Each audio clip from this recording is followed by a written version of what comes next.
est le nom de Jésus. Alléluia.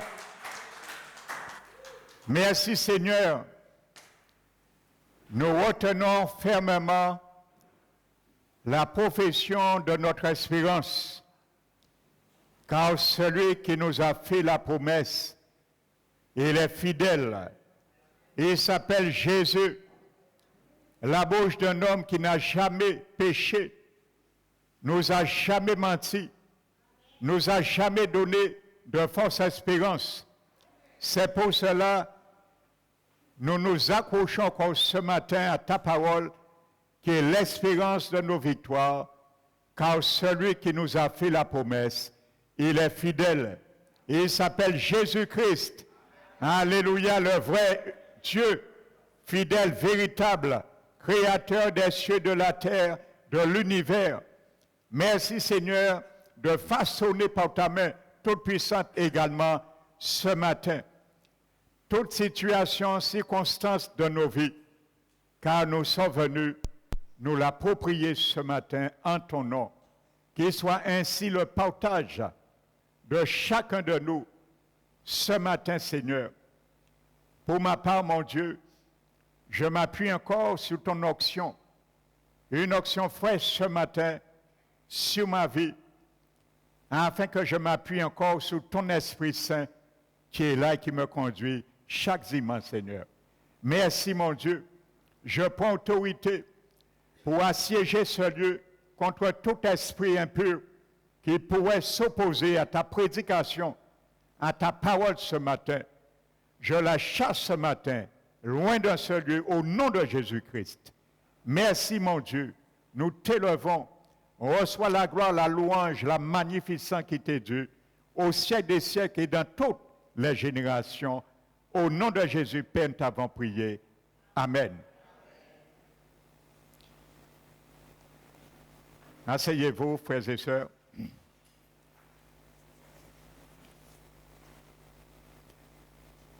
Amen.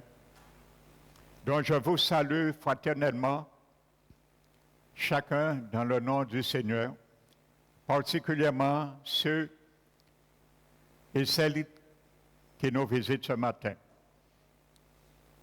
Et particulièrement, je bénis mon frère Pierre Tougal ce matin, parmi nous. Alléluia.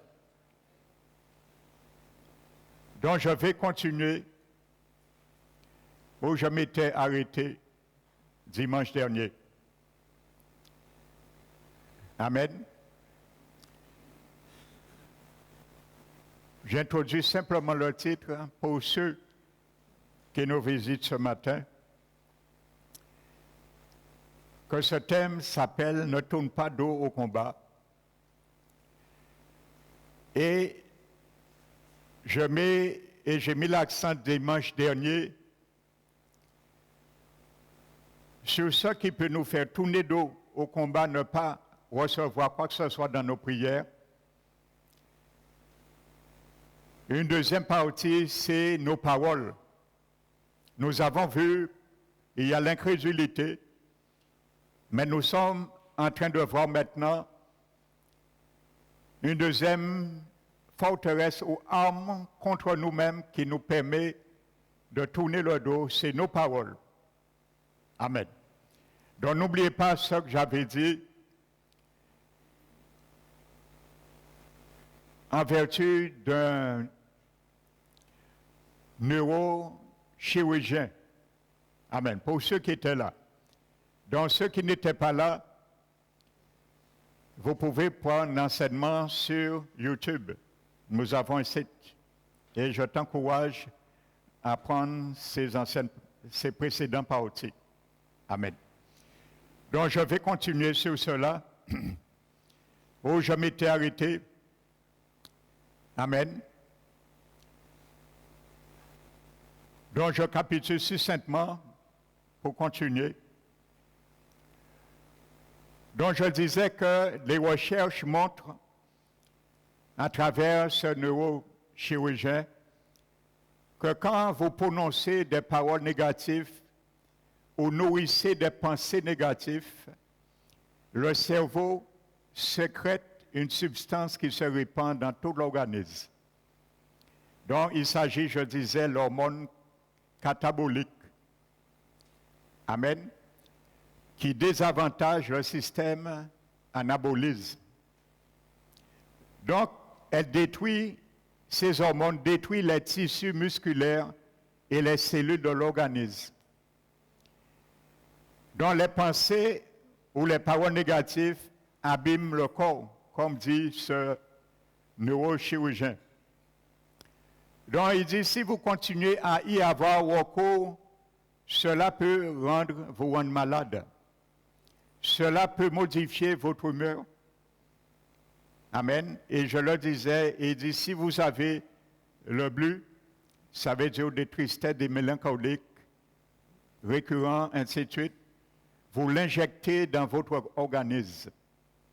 Et si vous méditez, réfléchissez, confessez et expliquez à quel point vous vous sentez mal, cela peut vous conduire jusqu'à la dépression. Amen. Donc je disais que par l'expérience, cette neurochirurgien dit, à l'inverse, si vous avez des pensées et des propos positifs, et c'est ça que je vais t'amener et je vais m'amener à avoir. C'est l'objectif que Dieu veut pour toi et moi également en tant que fils et filles du royaume. Donc si vous avez des pensées et des propos positifs, le cerveau renvoie des hormones anaboliques. Alléluia. Ça veut dire qui avantage le système. Amen. Qui contribue à régénérer l'organisme. Amen. Donc quand vous prononcez des discours droits, des paroles positives, des déclarations de foi, la guérison se répand dans tout votre corps. Des hormones anaboliques circulent dans les cellules de votre être. Grâce à elles, vous vous sentez mieux et débordé d'énergie. Amen. Le Proverbe 4, verset 22, nous n'allons pas nous reporter, noter, formule ainsi, les paroles de Dieu sont la vie pour ceux qui les trouvent et pour tout leur corps, c'est la santé. Voyez, la parole confirme ce que ce spécialiste a découvert dans la science. Amen. Ils ne peuvent que confirmer ce que Dieu a déjà dit. Donc, méditer ce que Dieu dit et le décréter permet à la guérison de circuler dans tout notre corps. Amen. Donc, les discours doivent révéler de la plus haute importance. Alors, cessez d'être pessimiste, frères et sœurs. Alléluia. Le Proverbe 17 note également, verset 22, dit ceci, un cœur joyeux est un bon remède. Alléluia. C'est pour ça que Paul nous dit, soyez toujours dans la joie. Mais lorsque nous lisons ce passage, nous pensons que Paul nous dit, nous devons être dans la joie lorsque tout va bien. Nous devons être dans la joie, chercher à être dans la joie lorsque les choses vont mal aussi. Amen. Alléluia. Un cœur joyeux est un bon remède. C'est la parole qui le dit. Et voyez, Dieu a permis que la médecine confirme ce que sa parole dit par des recherches et des expériences. Amen. Donc, une bonne constitution joyeuse maintient le corps en bonne santé. Amen. Un esprit fixé sur la parole de Dieu accélère la régénération de l'organisme et y propageant partout la santé. Aussi, selon ce spécialiste, les hormones anaboliques qui apportent la guérison sont sécrétées à deux autres occasions. Devinez, selon ce spécialiste. Amen. Quand on rit et quand on chante. Alléluia. C'est pour ça que le diable a peur de la louange. Alléluia. Car ça régénère les cellules du corps, favorise l'anabolisme. Alléluia. Donc, c'est pour ça qu'il est important de chanter la louange de l'Éternel. Ça vivifie lorsque les choses vont mal. Amen. Alléluia. Je vais vous lire ce que le docteur Mark Chirona écrit. Écoutez ce qu'il dit. Un docteur, il s'appelle Mark Chirona. Et il dit la trajectoire que prenne votre vie et votre destinée est inséparable des paroles qui naissent dans votre cœur, puis jaillissent de vos lèvres. Et ce matin, c'est ce que je vais détailler avec toi, bibliquement.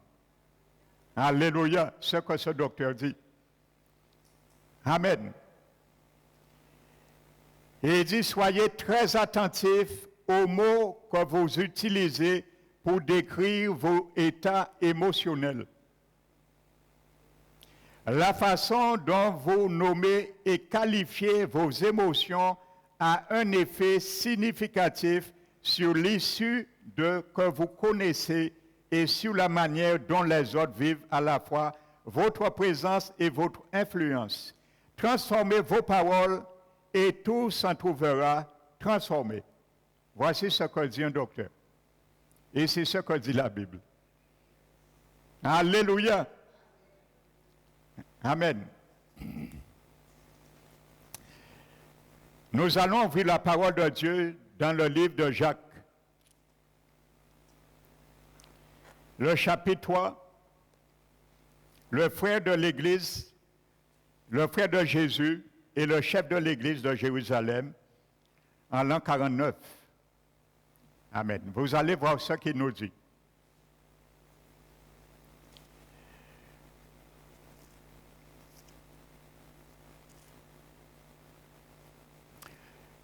Le verset 2. L'apôtre Jacques, le frère de notre Seigneur Jésus, dit, nous bronchons tous de plusieurs manières. Amen. Et il dit, si un homme ne bronche point en parole, c'est un homme parfait. Car ainsi, il peut diriger toute sa vie et le tient en bride. Amen. Ça veut dire, Jacques nous dit, nos paroles, nos langues, elle tient la destinée de notre vie entre ses mains. Alléluia. Et il explique qu'est-ce qu'il entend par diriger, tenir tout notre corps ou notre vie en bride. Il explique tout de suite après. Et il dit, si on met le mort dans la bouche des chevaux, dans quel objectif? Pour qu'ils nous obéissent. Amen. Alors ainsi, nous dirigeons tout son corps. Amen. Alléluia. Donc l'apôtre Jacques, il prend encore un exemple et il dit, de même, un navire qui est si grand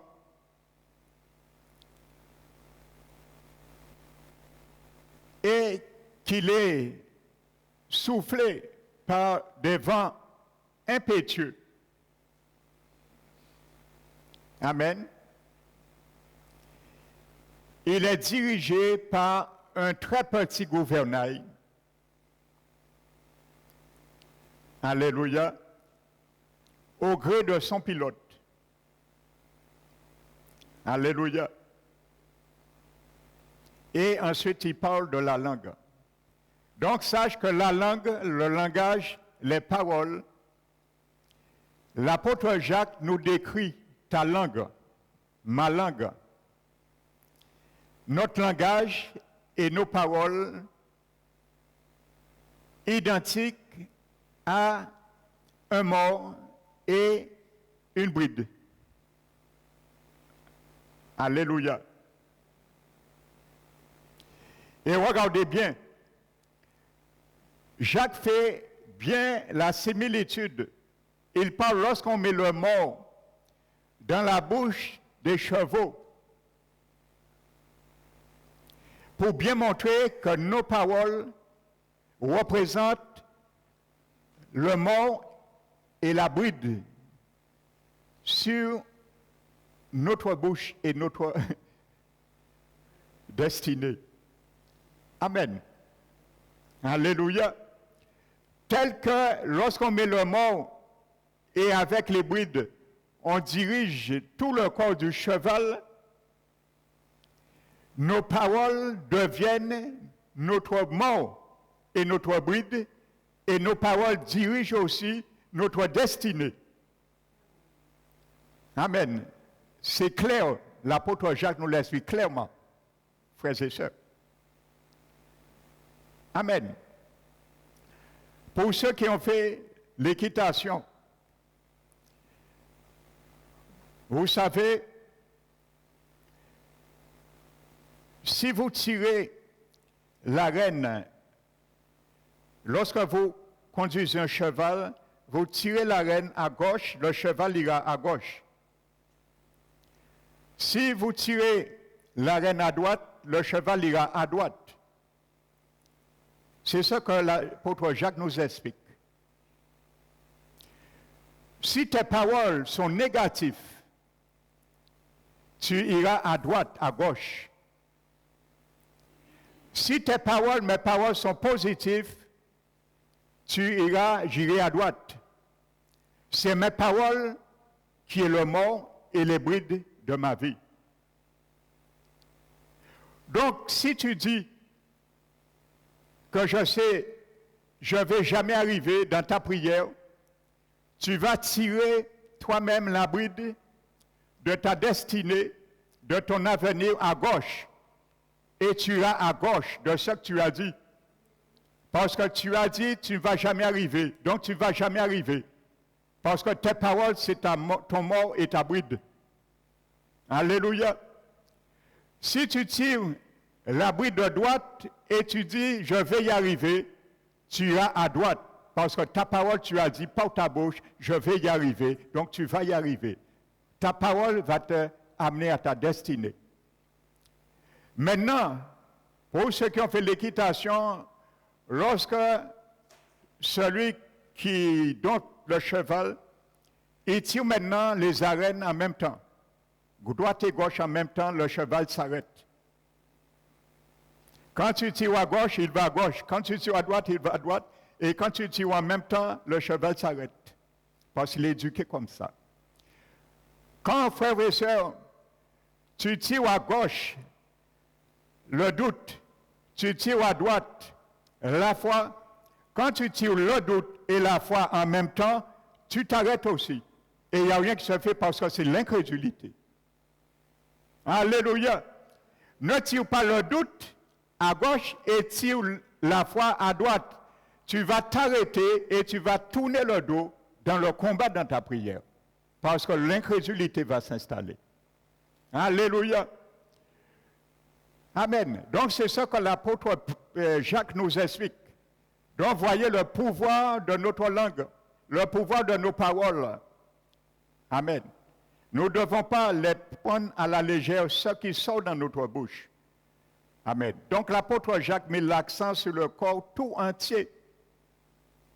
Amen. Ça veut dire tout ce qui est en toi est dirigé. Ton avenir est dirigé. Ta direction, tes ambitions, où tu dois aller est dirigé. Le cheval n'allait pas comme il voulait. C'était le mort et les brides qui lui donnaient une direction.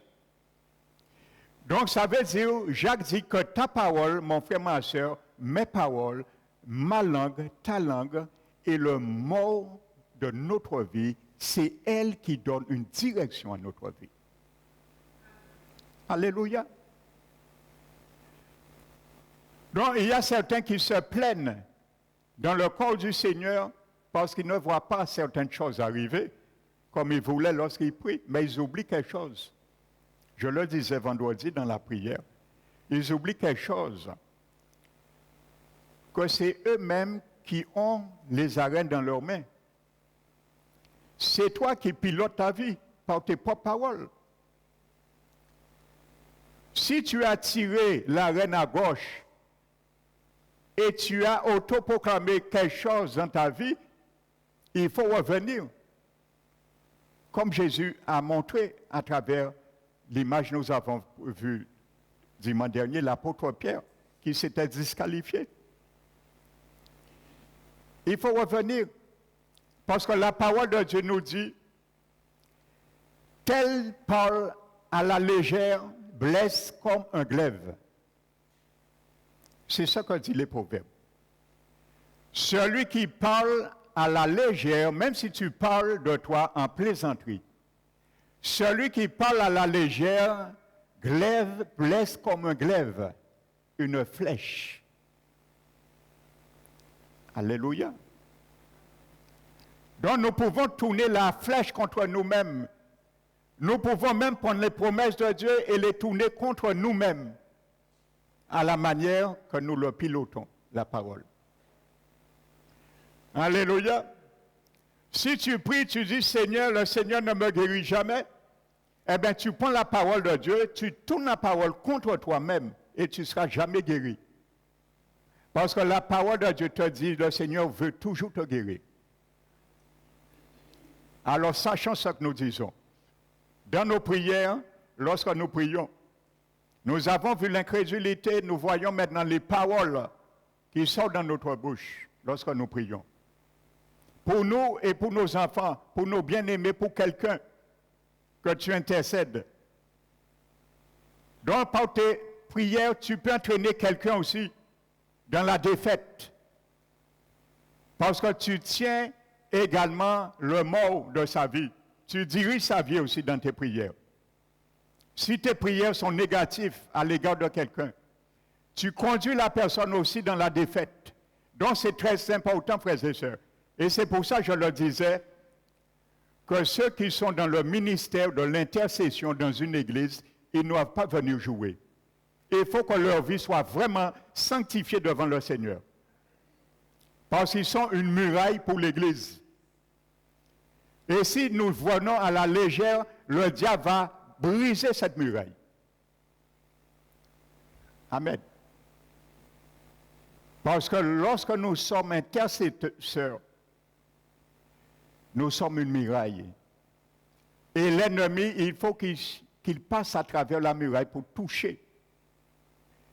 Alors, il va chercher une faille pour brécher la muraille. Amen. Je ferme la parenthèse.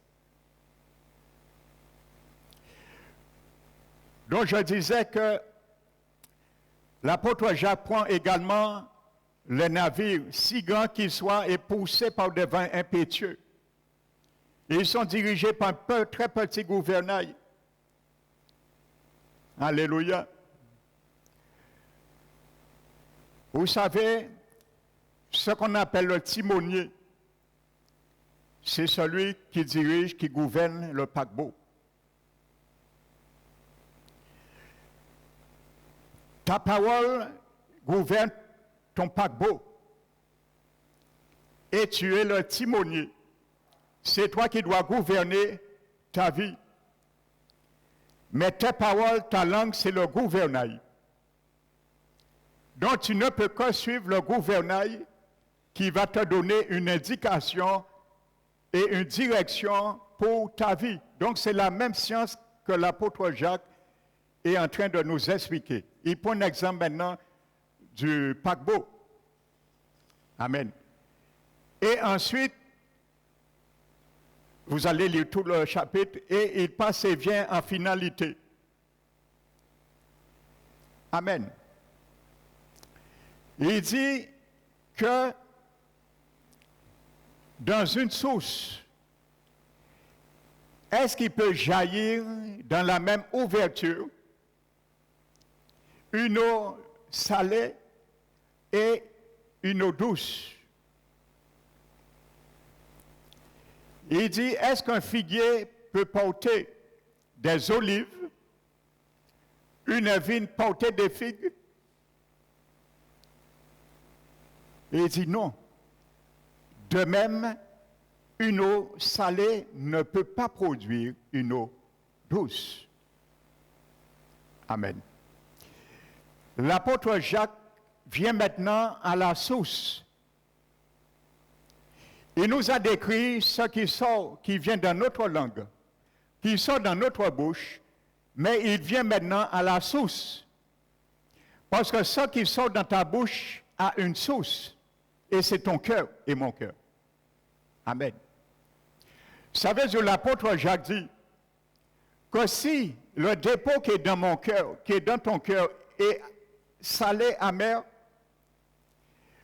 tu ne peux pas prendre dans cette source en même temps une eau douce et la faire sortir dans la même ouverture. Il a dit non. Ça veut dire, l'apôtre Jacques nous dit, ce qui sort dans notre bouche prend naissance dans nos cœurs. Amen. Ça veut dire, si tu proclames des choses négatives quand tu pries, c'est parce que dans ton cœur, tu as cru à cela. Si tu proclames des choses positives dans ta bouche quand tu pries, c'est parce que dans ton cœur, tu as appris ce qui était positif. Parce que la Bible est claire, il dit, dans la même source, il ne peut pas faire sortir dans la même ouverture une eau salée et une eau douce. Ça veut dire l'eau qui sort, elle est la source. Si elle sort salée, la source est salée. Si elle sort douce, la source est douce. Parce que dans une même source. Alléluia. Donc, soit tu prends dans la parole de Dieu la vraie source, ou soit tu prends dans une autre source ce que Dieu n'a pas dit de dire ou de faire dans tes prières. Amen. Donc, les choses sont claires. Et c'est là, frères et sœurs, il faut les traiter à la source. Amen. Donc, c'est là pour nous réviser nos cœurs, réviser notre foi. Alléluia. Et c'est pour ça que j'aime beaucoup l'exemple de 2 Rois chapitre 2. Notez 2 Rois 2. Il y a un moment donné, parce que je détaille cela tout à l'heure avec vous. Amen. Il y a le roi et le prophète Élisée se trouve à Jéricho à un moment donné. Et on vient lui dire, mon Seigneur, le séjour du pays est bon, mais les eaux sont mauvaises. Et le pays est stérile. Le prophète Élisée, il dit, amenez-moi une table neuve et avec du sel.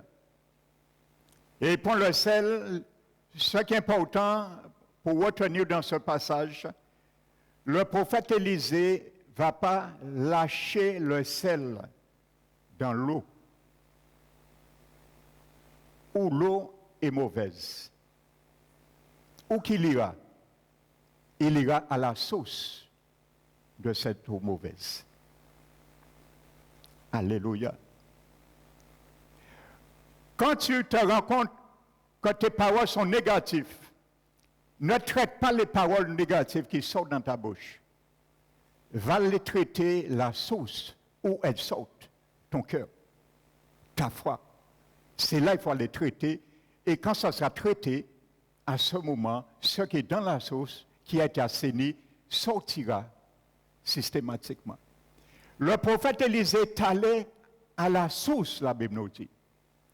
Et il a jeté le sel et il a dit que ces eaux soient assainies. Il va à la source, mais il parle aux eaux qui étaient mauvaises. Amen. Ça veut dire si ton cœur est en phase avec les choses, la parole, les promesses de Dieu, ce qui sort dans ta bouche sera assaini aussi, comme ton cœur.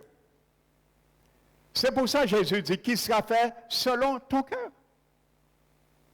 Parce que ce qui sort dans la bouche de l'homme prend naissance dans le cœur. C'est la sauce. Et il dit que ces eaux, j'assaini sur ces eaux. Et qu'est-ce qu'il déclare?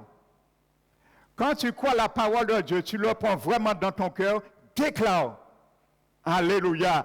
Déclare des propos, décrète des paroles. Et à ce moment, le prophète décrète quelque chose. Il dit qu'il n'y ait plus ni de mort, parce que ça met la mort. Il faut convertir la situation pour qu'il n'y ait plus de mort ni de stérilité. Et la Bible dit, à partir de ce jour, il n'y a plus de... L'eau a été assainie selon les paroles du prophète Élisée. Pas selon les paroles de Dieu. Selon quoi? Lis-le. Lis-le à haute voix, ce verset. Lis-le.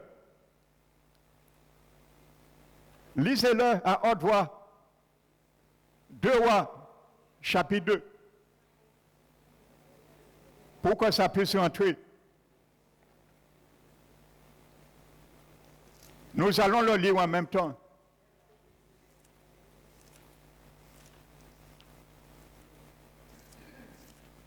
Deux Rois, chapitre 2.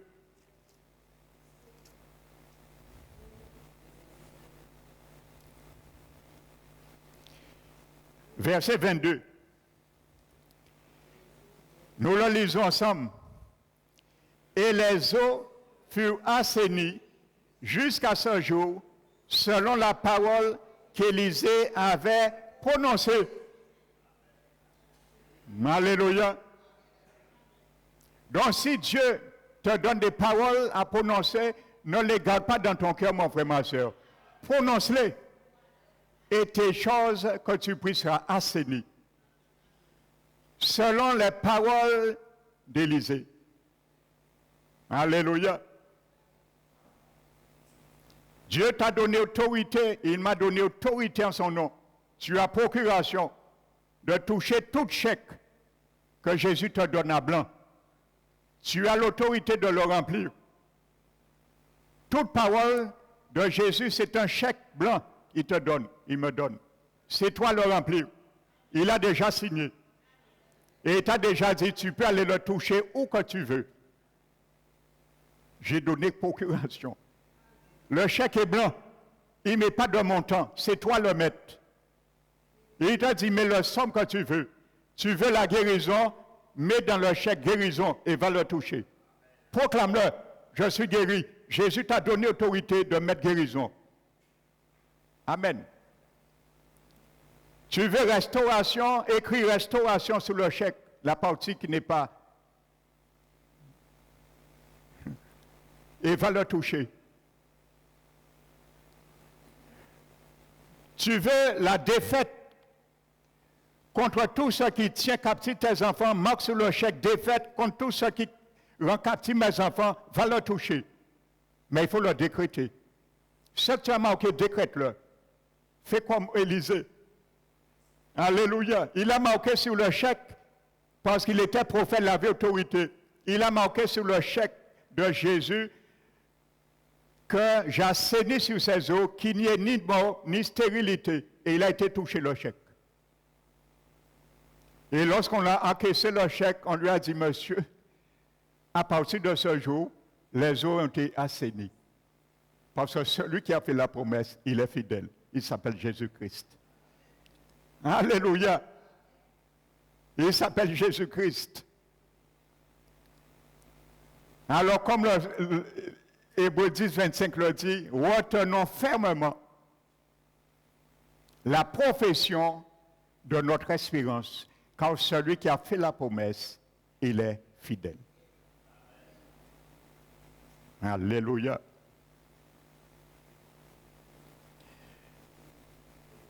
Amen. Alléluia. Ça a de la puissance, mon frère, ma soeur. Ce petit membre que Jésus t'a donné, la langue, ça a de la puissance. Alléluia. Mais puissant des deux côtés. Parce que Jacques nous l'a dit aussi. Je vais passer sur cette partie. C'est un petit feu aussi. Il brûle le courant de la vie. Et ainsi de suite.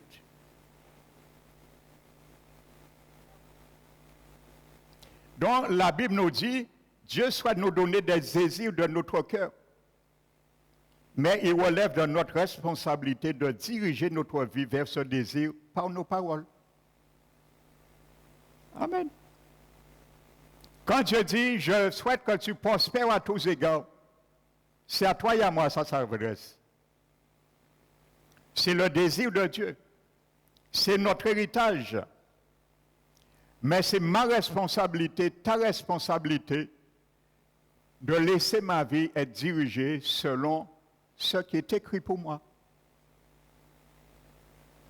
Ce n'est pas parce que Dieu dit, je veux et je souhaite que tu prospères à tous égards, que tu vas prospérer à tous égards, machinalement. Il faut que tu l'acceptes, cette parole, pour toi, et les accepter comme un héritage, et à ce moment, tu vas prospérer à tous égards. Mais si tu commences à dire, oui, mais nous pour dans la perfection, le Seigneur l'a dit, et ainsi de suite, tu commences à fragmenter la promesse de Dieu. Il ne faut pas fragmenter ce que Dieu a dit pour toi. C'est l'ennemi qui va nous amener à fragmenter ce que Dieu a dit pour nous.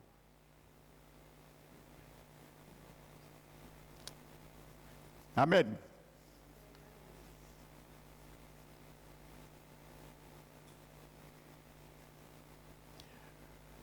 Donc, n'oublie pas, ce matin, le Seigneur nous enseigne par la bouche de l'apôtre Jacques que nos langues, nos paroles, nos langages sont les mots et la bride qui guideront vers le désir de nos cœurs. Amen. Et pour finir avec Hébreux, le verset 6, Hébreux chapitre, Jacques 3 et le verset 6. Il dit, la langue aussi est un feu, c'est le monde de l'iniquité. La langue est placée parmi nos membres, souillant tout le corps et enflammant le cours de la vie. Enflammant le cours de la vie. La version amplifiée de la Bible dit « Les mauvaises paroles contaminent le corps tout entier ». Donc ça veut dire, si vous exprimez de la peur, votre corps tout entier sera contaminé par la peur. Si vous exprimez le doute, notre corps tout entier sera contaminé par le doute. C'est ça qu'expliquait ce neurochirurgien. Et la Bible le confirme. Nous sommes tout entiers et remplis par les paroles de notre bouche qui produisent selon leur espèce. Amen. Le Proverbe 18, 21 note, nous l'avions vu déjà, la mort et la vie sont au pouvoir de la langue. N'oubliez pas cela. La langue est le timonier, le mort et la bride. Amen. Et Pierre, Jacques a bien pris l'exemple, l'image de la bouche. Le mort dans la bouche d'un cheval, nos paroles dans notre bouche. Amen.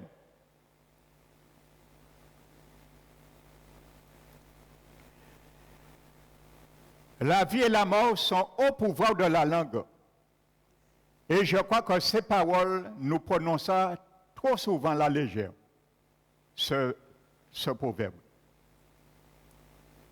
On dit ça, en tout cas plaisanter. Mais la parole de Dieu n'a pas de plaisanterie. Si Dieu nous dit que ta langue, ma langue, a le pouvoir de la vie et la mort, il sait pourquoi. Par ce mot qui est traduit par pouvoir là, c'est le mot hébreu yad. Et cela signifie entre les mains de. Ta vie est entre les mains de quoi? De qui? Ta langue. Ma langue. Tu peux détruire ta vie, je peux détruire ma vie moi-même par ma langue. Le mot yad veut dire entre les mains de. La mort et la vie sont entre les mains de quelqu'un qui m'a fait du tort. La mort et la vie sont entre les mains de ma langue. Et ce mot veut dire aussi sous la direction de. Ma vie est sous la direction de qui? De ta langue et de ma langue. Exactement ce que l'apôtre Jacques nous a expliqué. Amen. Combien de personnes, frères et sœurs, qui vont voir des psychologues parce qu'ils n'arrivent pas dans leur vie? On n'arrive pas à les comprendre. Interpellez-vous aujourd'hui. Je ne prêche pas pour prêcher, mais pour nous interpeller notre conscience. Et il y a quelque chose que les psychologues ne peuvent pas traiter, même avec leur bonne volonté et leur science. C'est le monde invisible, le monde spirituel. On fait des radios, on envoie ces jeunes faire tout ce qu'on peut, on ne voit rien. Parce que le problème est imaginaire pour eux. Mais pour Dieu, il n'y a pas de maladie imaginaire. Il y a des réalités. Car une action amène une réaction. Mais peut-être ces jeunes ont oublié, ils s'étaient automaudits eux-mêmes avec leurs propres paroles. Et ils sont chancelants. Ils ont tiré le mort un jour en plaisantant à gauche. Et leur vie, maintenant, se conditionne vers la gauche, l'échec. On ne comprend pas. Mais c'est notre parole. Mais nous l'avons vu. La Bible nous dit, le mot préserve, c'est secourir, récupérer. Tu peux te récupérer où tu t'es mis toi-même. Je peux me récupérer, je me suis mis moi-même par mes propres paroles. Alléluia. Jésus nous a montré comment il a récupéré Pierre. Pierre qui s'était mis à l'écart, Jésus l'a récupéré. Prends cet exemple, ne l'oublie pas. Je continue, le mot hébreu qui est traduit, le mot yad qui est traduit par pouvoir. Ce mot, à l'époque, évoquait l'image d'un chef d'orchestre. Le mot qui est traduit dans ce verset, pour pouvoir, à l'époque, évoquait l'image d'un chef d'orchestre qui se tient devant l'ensemble des musiciens et indique au trombone, aux flûtes, au violon et à chaque section le moment de leur intervention. Ce mot est fort, frères et sœurs. Imagine-toi tes propres paroles, mes propres paroles, c'est eux qui décident à quel moment nous devons agir.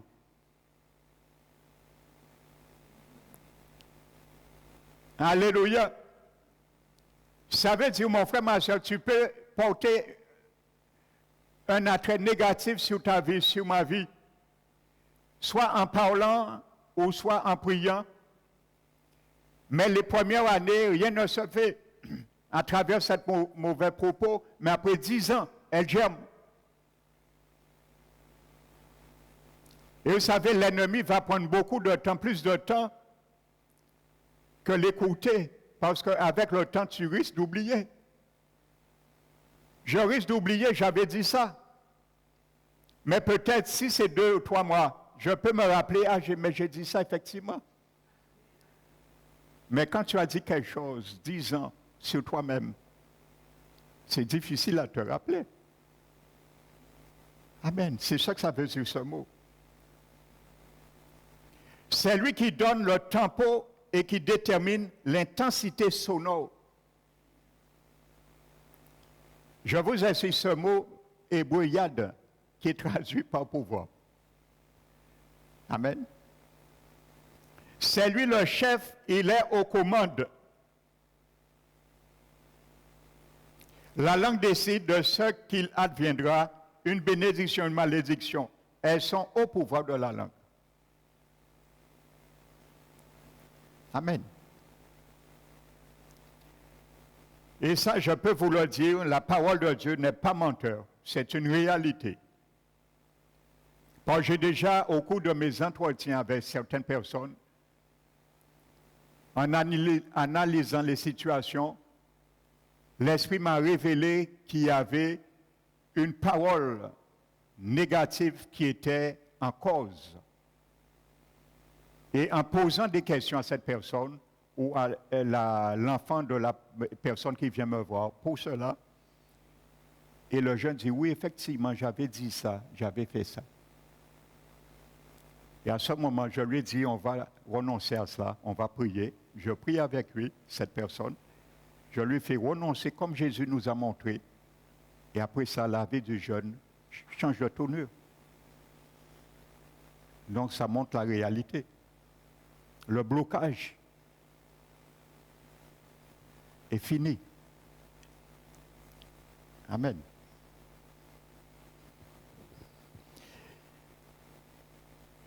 Vous allez noter ces versets, vous allez les ruminer, les mastiquer, les digérer chez vous. Proverbe 12, verset 6. La bouche des hommes doit les délivrer. Tu vois, tu peux être ta propre délivrance. Amen. Proverbe 10, 11. La bouche du juste est une source de vie. Dis des paroles justes, dis ce que Dieu dit de toi. Tu deviendras une source de vie. Proverbe 12, 18. La langue des sages apporte la guérison.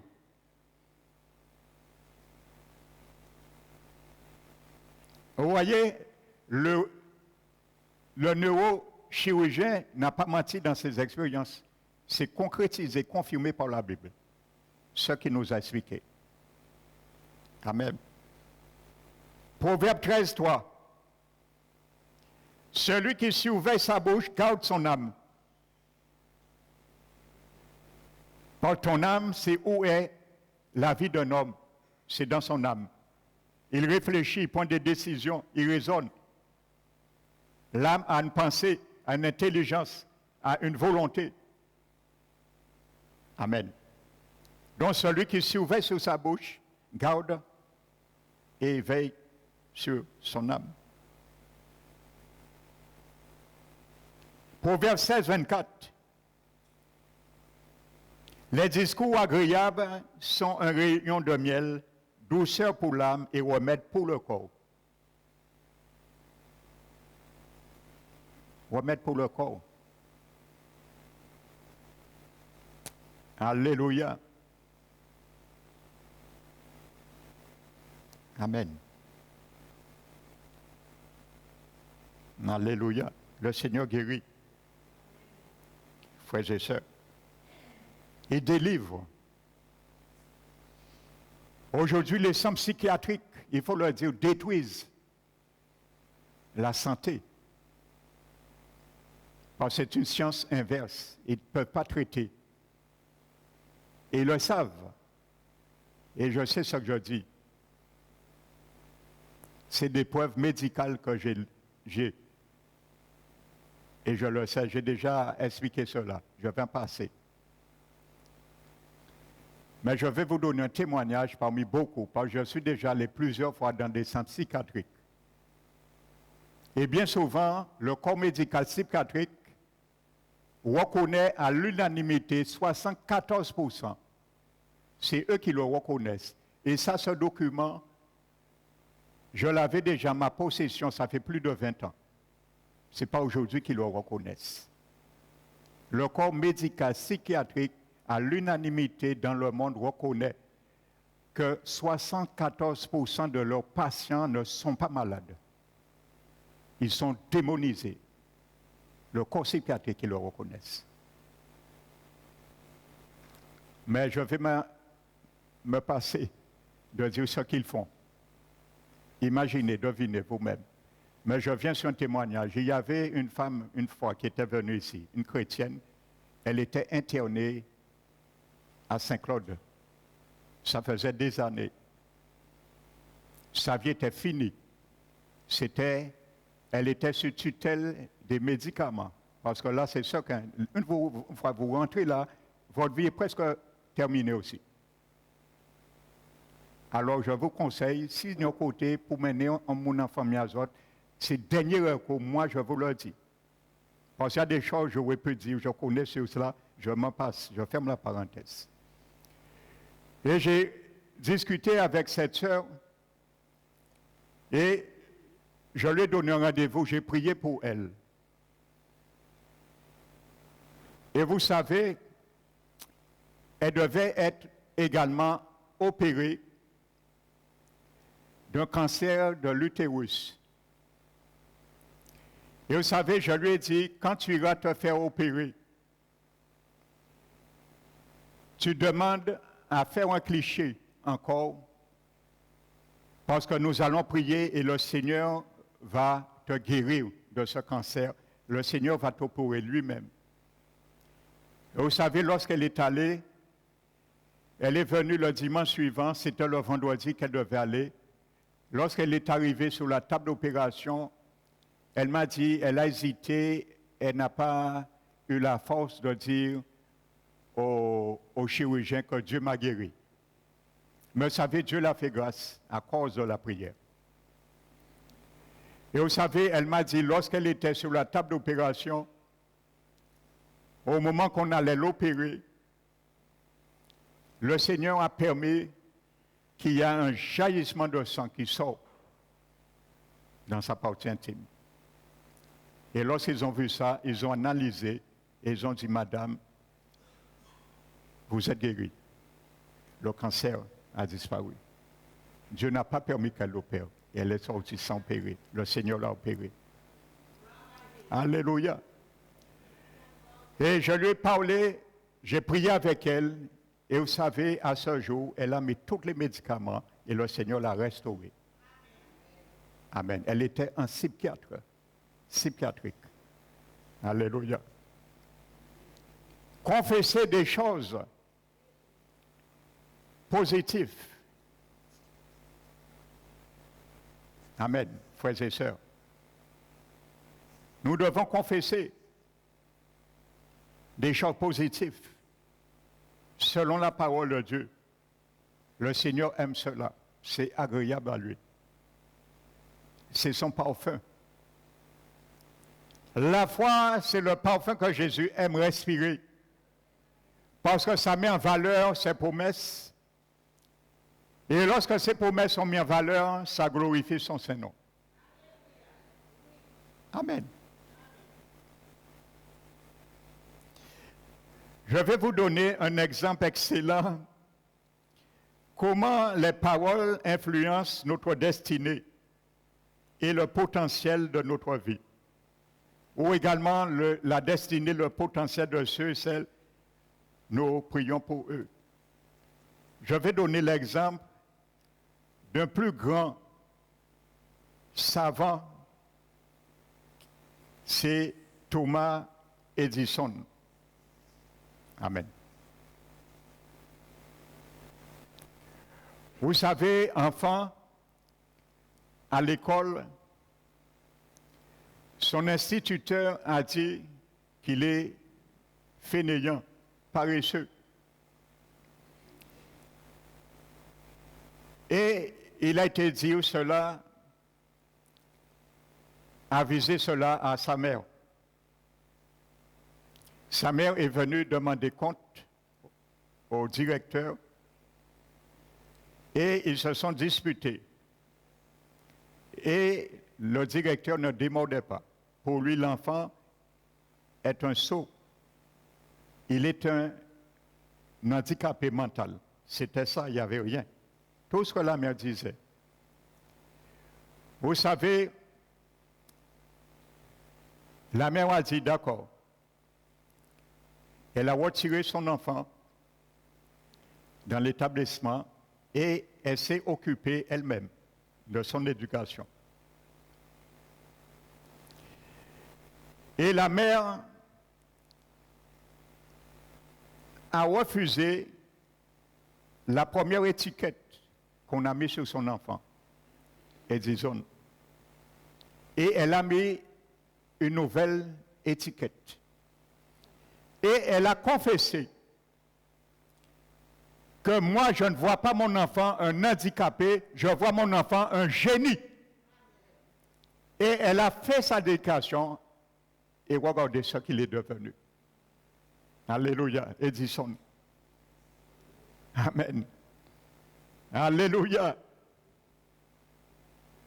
Thomas Edison, il devient le plus grand inventeur de tout son temps et donne au monde la forme qu'il lui connaît aujourd'hui. Voici son histoire. Une étiquette que sa mère a retirée sur sa vie, qu'on lui a donnée. Et elle a mis une nouvelle étiquette. Et c'était la bonne étiquette. Elle a tiré le mort, la reine dans la bonne direction avec son langage pour son enfant. Alléluia. Qu'est-ce que les professeurs, les maîtres disent de vos enfants?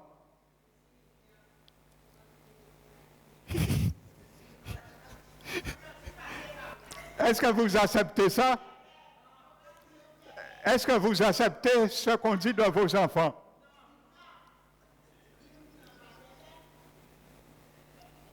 Pas tirer un établissement scolaire là, nécessairement, mais mettez-vous à genoux et combattez cette étiquette, déchirez cette étiquette par la prière. Mais si tu crois ce qu'on a dit sur tes enfants, tu vas tourner le dos le jour de la bataille par tes propres paroles. Alléluia. Amen. Alléluia. À l'école, je vous le dis, je l'ai déjà dit, à l'école, j'avais une écriture non lisible, jusqu'à ce jour, en quelque sorte. C'est mon écriture, moi je le comprends. Et ça m'a joué un mauvais tour, ça m'a fait échouer à mon CAP d'électromécanique, le dernier jour. Mais c'est un professeur, il m'a saqué, c'est la méchanceté. Et ça crée une grosse dispute entre mon professeur qui était là, il a vu ça, mais finalement, j'ai laissé tomber. Mais ça n'a pas arrêté mon avenir. Alléluia, quand je suis arrivé au BTS. J'en passe. Mais vous savez, tout le monde me disait, oh, mais, pourquoi écrit qu'on docteur? Mais pourquoi ils font docteur? Combien de personnes qui m'ont le dit? Et vous savez, Dieu a fait de moi un docteur. Docteur de la parole. Alléluia. Alléluia. Pour ceux qui n'aiment pas entendre le mot docteur, je vais dire enseignant. Enseignant de la parole. Eh bien, il proclamé tellement si vient moi, à accepter. Alléluia. Je n'ai jamais dit non, il n'y avait pas de docteur. Alléluia. Mais eux, ils parlaient de docteur médical. Alléluia. Les paroles, frères et sœurs, ont de la puissance. Alléluia. Ils embrassent le cours de la vie. Alléluia. Je me rappelle de ça. Prenons 2 Corinthiens 10, versets 3 à 4. Je vais t'encourager sur ce que Paul dit encore. Vous savez, Paul c'était vraiment un vétéran dans le combat spirituel. Pour les termes qu'il emploie dans la prière, c'était vraiment un vétéran dans le combat.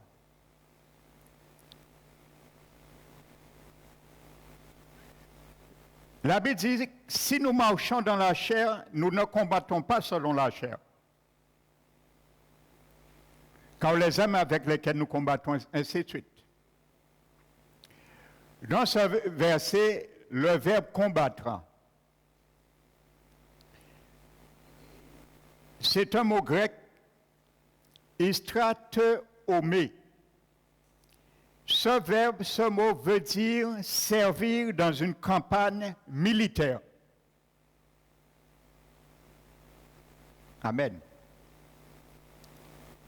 Paul nous sommes au service dans une campagne militaire. Donc voyez bien, c'est du combat.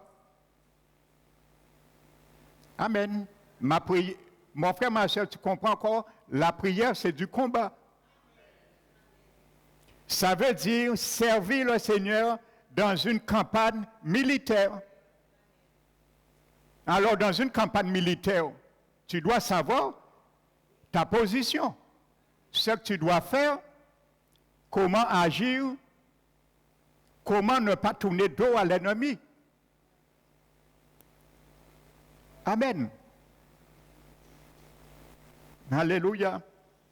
Et exceptionnellement, ce mot que Paul employait, il n'est employé que dans l'église paulinienne du 1er siècle. Ça veut dire uniquement des épîtres de l'apôtre Paul. Amen. Ça veut dire les églises que Paul lui-même a fondées et a implantées. Donc ce mot, exceptionnellement, est employé que dans l'église paulinienne du 1er siècle pour faire allusion à l'apostolat. Qu'est-ce que l'apostolat? L'apostolat concerne ceux qui s'attachent avec vigueur à appliquer les 5 ministères. C'est ça, l'apostolat. Et c'est ce mot que Paul a employé pour le mot combat qui s'adapte à l'apostolat. Ça veut dire pour les chrétiens, tout ce que Paul va dire dans tous ses épîtres, dans toutes les églises qu'il adresse des épîtres, l'apôtre Paul va considérer, il doit s'attacher à tout ce que disent les apôtres, les prophètes, les évangélistes, les docteurs et les pasteurs dans les 5 ministères d'Éphésiens 4. Donc, en globalité, s'attacher et utiliser, s'armer à tout ce que la parole de Dieu dit, en quelque sorte. C'est ça que ça veut dire. Amen. Ça veut dire que quand nous combattons dans la prière, nous devons mettre dans nos prières toutes les paroles que nous voyons qui viennent de ces 5 ministères. Ça veut dire de toute la Bible. Donc tu dois t'attacher dans la prière à ton apostolat. C'est ce que Paul voulait dire. Amen. Donc littéralement, combattre signifie exécuter les plans et les objectifs de l'Église du Nouveau Testament. Voici ce que ça veut dire, ce mot grec. Amen. Exécuter les plans et les objectifs de l'Église du Nouveau Testament. Amen.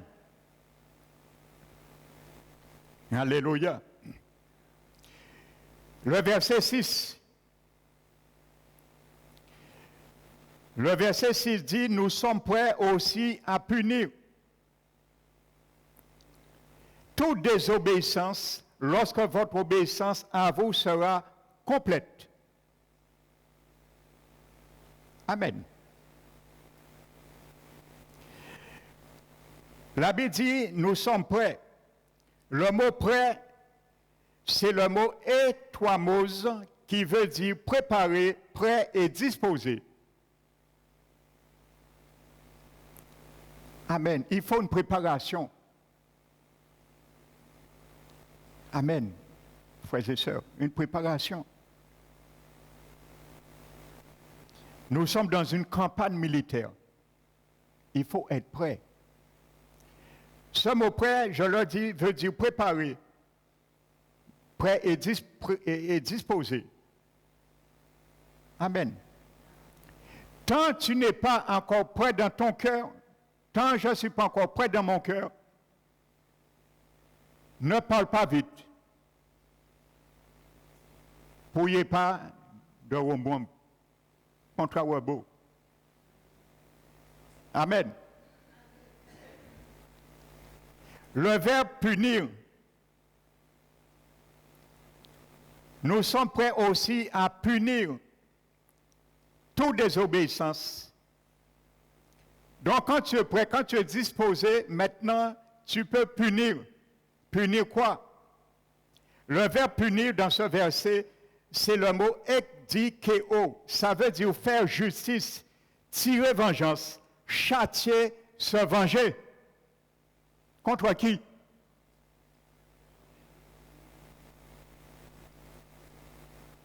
Contre qui tu dois te venger? Punir.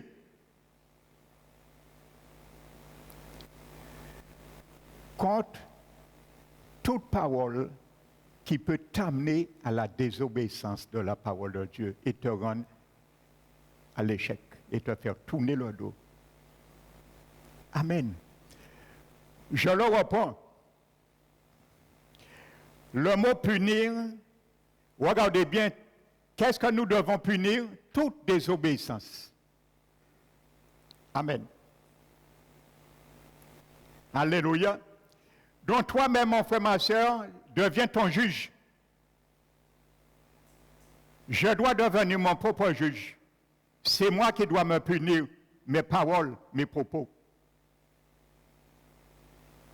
Je dois rentrer en moi-même, dans mon cœur, la sauce, pour voir ça que je vais punir ou pas. Pour voir ça que je vais venger, faire justice, châtier. Il y a des paroles que tu dois châtier dans ton cœur. Il y a des paroles, des propos, je dois châtier. Je dois me venger contre ces paroles qui ne viennent pas de Dieu. C'est ça que Paul explique. Hein? Il ne parle pas de venger contre quiconque. Pas dit pas cette manière de venger contre le monde. Il faut te venger contre toute parole négative qui ne vient pas de Dieu. D'autant plus si ça t'a amené déjà X fois l'échec et tu reconnais que c'était la cause de ton échec. Alors te venger contre ça. Ziban John Tibitin, incrédule, au vent tomber trop, allez là, en craser au nom de Jésus. Venger contre toute désobéissance. Amen. Vous avez vu le verbe punir? Maintenant, punir quoi? Toute désobéissance. Et le mot désobéissance, c'est le mot grec parakoé. Ça veut dire écouter et écoute. Ce matin, c'est ce que ça veut dire. Le mot désobéissance qui est traduit dans ce texte veut dire écouter de mauvaises paroles ou entendre de travers et désobéir. Quand tu écoutes des paroles de travers qui t'amènent à désobéir la parole de Dieu, c'est ça qu'il faut te venger contre ces paroles.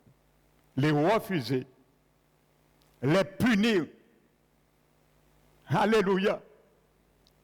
Parce que trop de paroles et de doctrines qui ne viennent pas de Dieu, qui sont hérétiques, nous a mis à travers et nous a fait tourné le dos parce que nous avons confessé ces paroles.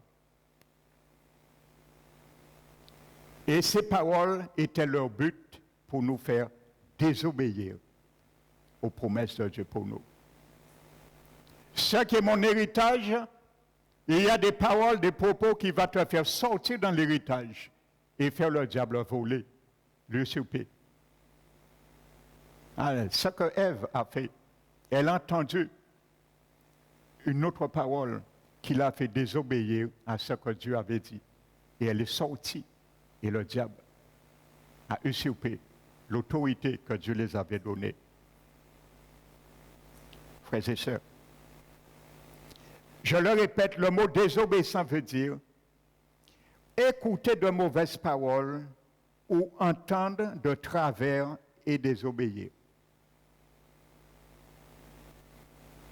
On te dit, oh, tu pries pour ton mari, tu pries pour ton épouse qui n'est pas sauvée, tu pries pour ton enfant, tes petits-enfants, tes collègues qui ne sont pas sauvés.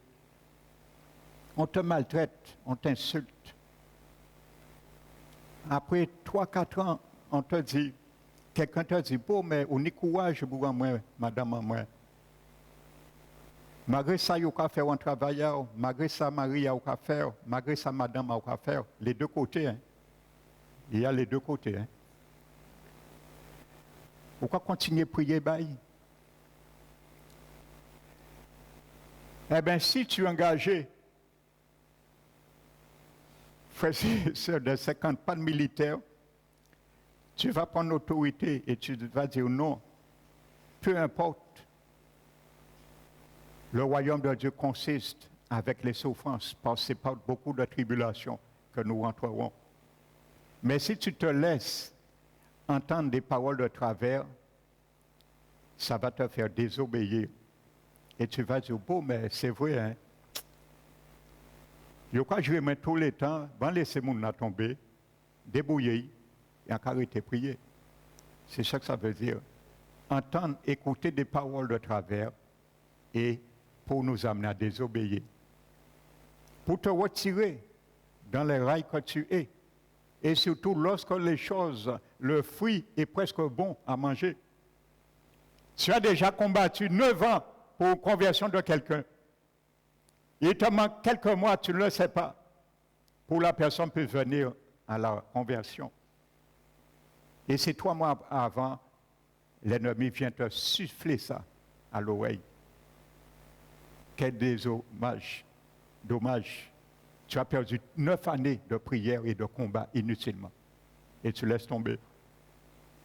C'est ça, il faut marteler. Il faut juger ces choses. C'est ça qu'il faut juger. C'est ça qu'il faut châtier. C'est de ces paroles que tu dois te venger. Alléluia. Amen. Quand de façon répétée on entend de mauvais discours, cela conduit une personne ou un groupe à la désobéissance, à force d'entendre. On entend ça, on entend ça, on entend ça. À force d'entendre, ça nous ramène à faire comme à force d'entendre.